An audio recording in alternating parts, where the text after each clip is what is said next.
हम करें, आशीर्वाद की जरूरत ही नहीं है।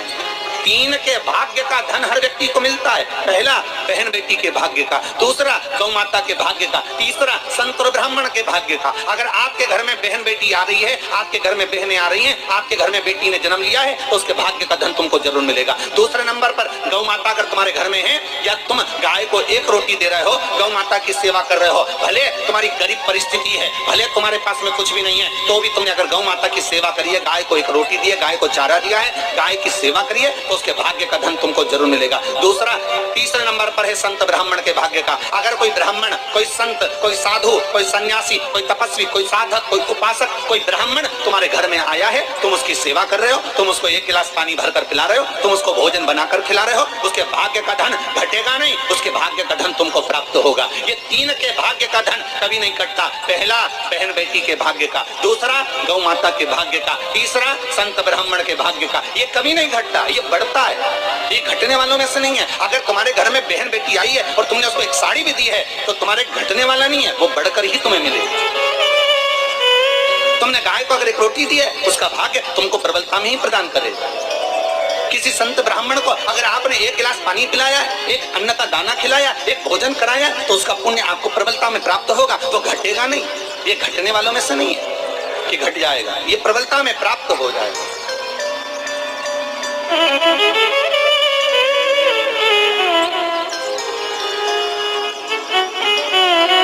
कई लोग कहते हैं भगवान ने कृपा करी, हमारे घर में तो बेटा हो गया, बेटी नहीं, भगवान की कृपा थी कि बेटी नहीं।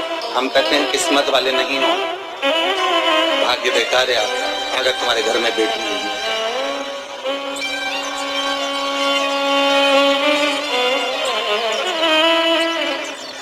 पूछा गया, किसी ने पूछा कि गुरुदेव, जिसके यहाँ पर बेटी नहीं होती, आप कहते हो उसका भाग्य अच्छा नहीं होता, ये बताओ भगवान फिर बेटी क्यों नहीं देता? फिर तो उसको बेटी देना चाहिए। हर एक व्यक्ति के घर में 1 बेटी तो देना ही चाहिए। अगर 2 लड़के दिए हैं, 3 लड़के दिए हैं, तो 1 कन्या तो देना चाहिए।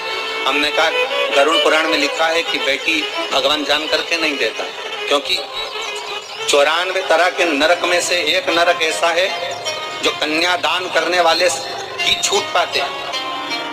जिसने कन्यादान नहीं करा होता, उस व्यक्ति को उस नरक में पटका जाता है, और सबसे लंबा समय उसी नरक में पटका जाता है जो कन्यादान का होता है।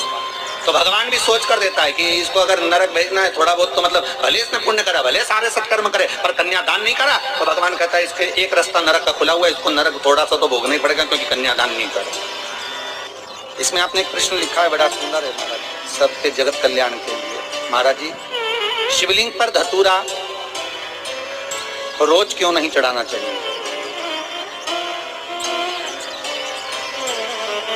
अच्छा प्रश्न है।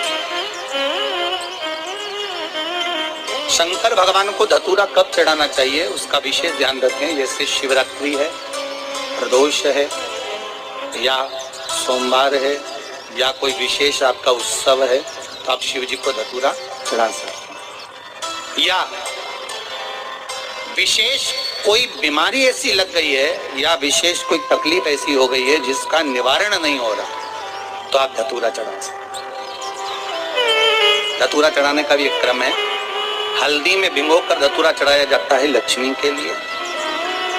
चंदन में भिगोकर धतूरा चढ़ाया जाता है